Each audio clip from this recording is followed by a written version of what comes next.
స్తోత్రాలు మీ అందరికీ నా హృదయపూర్వకమైన శుభాభివందనములు.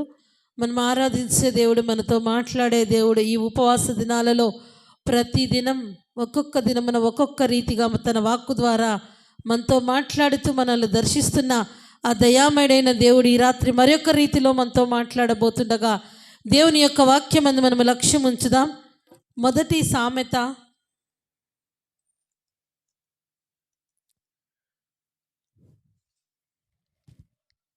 7, 8, 9 వచనాలను చదువుకుందాం. యెహోవా యందు భయభక్తులు కలిగి ఉండుట తెలివికి మూలము. మూర్ఖుల జ్ఞానమును ఉపదేశమును తిరస్కరించును. నా కుమారుడా, నీ తండ్రి ఉపదేశమును ఆలకించుము. నీ తల్లి చెప్పు బోధను త్రోసివేయకము.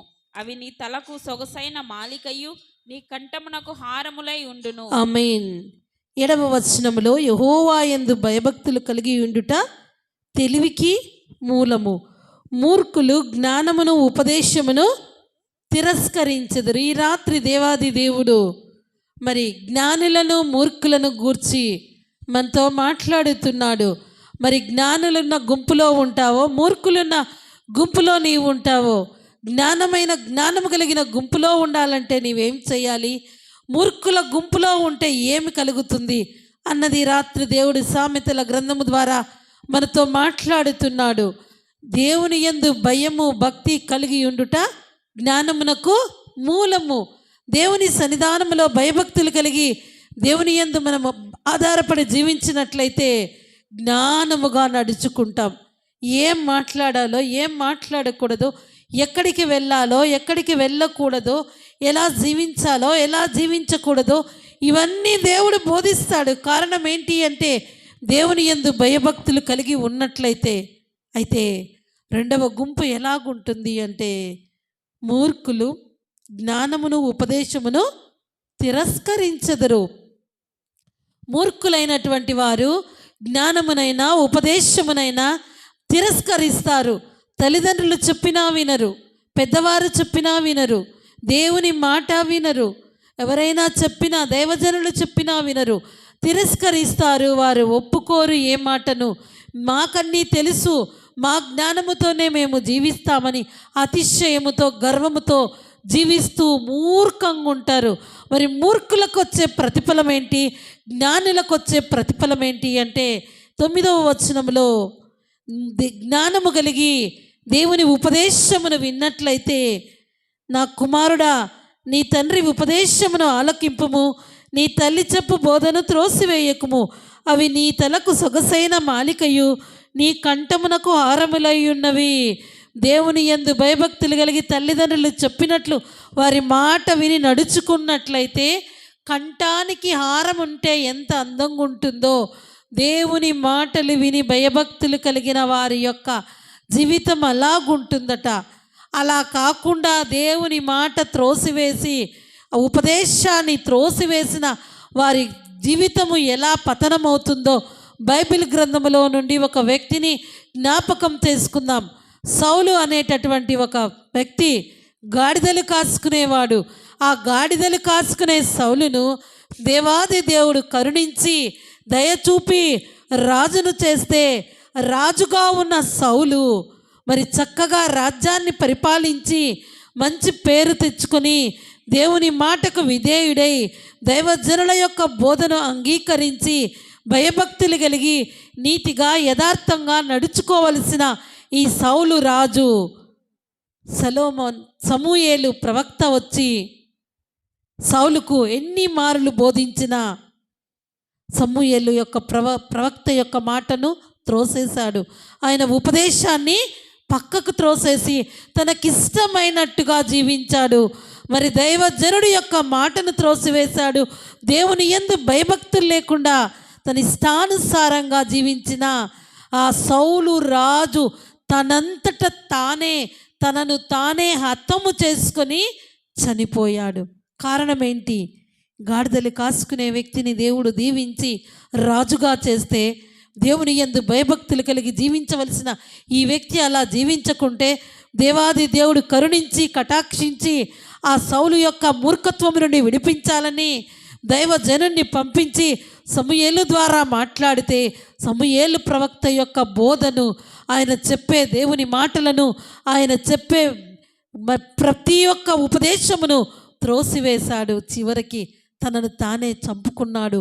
ఈ రాత్రి దేవుని యొక్క ఉపదేశానికి లోబడి జీవించినట్లయితే నీ కంఠానికి హారము వలె దేవాది దేవుని సన్నిధిలో ఆ మాటలను ధరించుకొని చక్కగా వర్ధిల్లుతావు, న్యాయంగా నీతిగా నడుచుకుంటావు, అనేకుల ముందు దేవుని సాక్షిగుంటావు.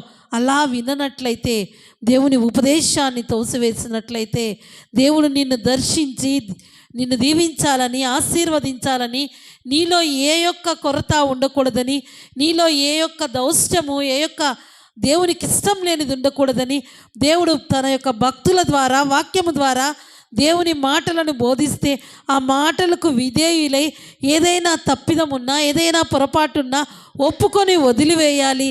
లేదా ఏదైనా ఆశీర్వాదం ఉన్నా, ఏదైనా వాగ్దానం ఉన్నా అది నాదే అని ఆనందించి ఆ బోధలో, ఆ వాక్యములో, దేవుని ఉపదేశములో నీవు తల వంచి ఆ ఉపదేశానికి లోబడి జీవించినట్లయితే ఫలభరితమైన జీవితాన్ని జీవిస్తావు.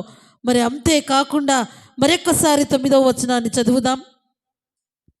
అవి నీ తలకు సొగసైన మాలికయు నీ కంఠమునకు హారములై ఉండును. ఆమేన్. కంఠానికి హారము వలె దేవుని ఉపదేశాన్ని ధరించుకుంటావో, నిన్ను నీవు హతము చేసుకుంటావో. సౌలు రాజు జీవితంలో జరిగింది ఇదే. మరి గాడిదలు కాసుకునే వ్యక్తి పట్ల దేవుడు అంత గొప్ప కార్యాన్ని చేస్తే, గొప్ప దేవుడి మాట వినకుండా దేవుని యొక్క మాటను త్రోసివేసి అతని జీవితాన్ని తనంతట తానే పతనం చేసుకున్నాడు.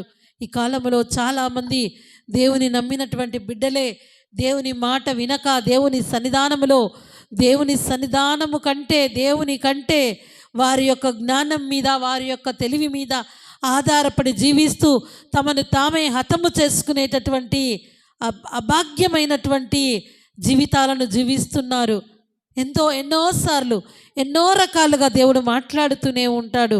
దేవుడు చెప్పే ప్రతి మాటకు మనము తల వంచి, ప్రభా ఈ మాట నా కొరకు నువ్వు మాట్లాడుతున్నావయ్యా, నాతో నువ్వు మాట్లాడు అని అడిగిన మనము, దేవుడు మనతో మాట్లాడితే ఆయన మాటకు లోబడక, తల్లిదండ్రుల మాట వినక, తల్లిదండ్రులను గౌరవించలేని వారు, తల్లిదండ్రులను ప్రేమించలేని వారు ఆయుష్ను కోల్పోతారు. నీవు దీర్ఘాయుష్వంతుడగునట్లు నీ తల్లిదండ్రులను సన్మానించుము. తల్లిదండ్రుల మాట వినరు, దైవజనుల మాట వినరు, దేవుని యొక్క వాక్యమందు లక్ష్యం ఉంచరు. మరి అలాంటి వారు ఏమవుతారంటే ఈ సౌలు రాజు పతనమైనట్టుగా తమనంతట తామే హతము చేసుకుంటారు. ఈ రాత్రి వాక్యం వింటున్న నీవు, ప్రభా నీ బోధన నేను త్రోసివేయను తండ్రి, నీ ఉపదేశాన్ని నేను కాదననయ్యా, నీ బోధలో నేను జీవిస్తా, నీ ఉపదేశాన్ని నేను అంగీకరిస్తా అని నీవు తీర్మానము చేసుకున్నట్లయితే దేవుని మాటలు ఎలాగుంటాయంటే మన హృదయాలను తెప్పరిల్ల చేస్తాయి, మన కన్నులకు వెలుగునిస్తాయి. అవి ఎంతో విలువైన మాటలు, కీళ్లను మూలికలను విభజించగలిగిన శక్తి కలిగినవైన మాటలు. ఎన్నోసార్లు నిరాశలో, నిస్పృహలో ఉన్నప్పుడు దేవుని మాట కదా మనల్ని ఆదరించింది. ఎన్నో మార్లు మనకు ధైర్యాన్ని ఇచ్చింది దేవుని మాట కదా. మరి అప్పుడప్పుడు దేవుని మాట వింటూ, అప్పుడప్పుడు నీవు లోకంలో ఉన్నటువంటి లోకస్తుల మాట వింటూ దేవుని మాట తప్పిపోతూ ఉండకూడదు. ఒక వ్యక్తి ఎప్పుడూ 2 తలంపుల మధ్య జీవించకూడదు. 2 పడవలలో ఒక వ్యక్తి ఎప్పుడు ప్రయాణము చేయకూడదు. అలా చేసినట్లయితే ప్రమాదం. ఒక కాలు ఈ పడవలో, ఇంకొక కాలు ఆ పడవలో.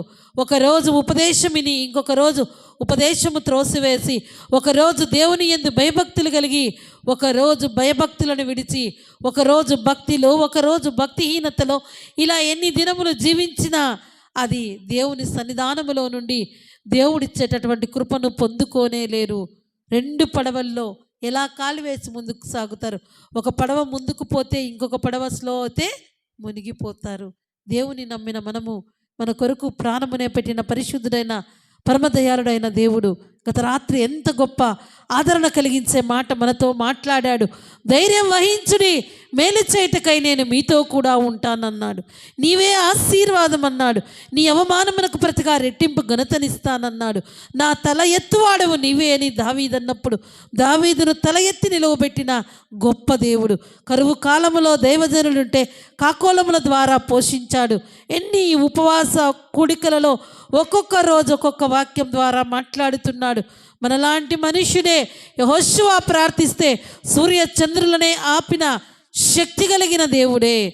దానియేలును సింహబోన్లో నుండి కాపాడిన దేవుడే. ఇంత శక్తి కలిగిన దేవుని మాటను, దేవుని బోధను, ఆయన ఉపదేశమును మన జీవిత కాలమంతా త్రోసివేయకూడదు.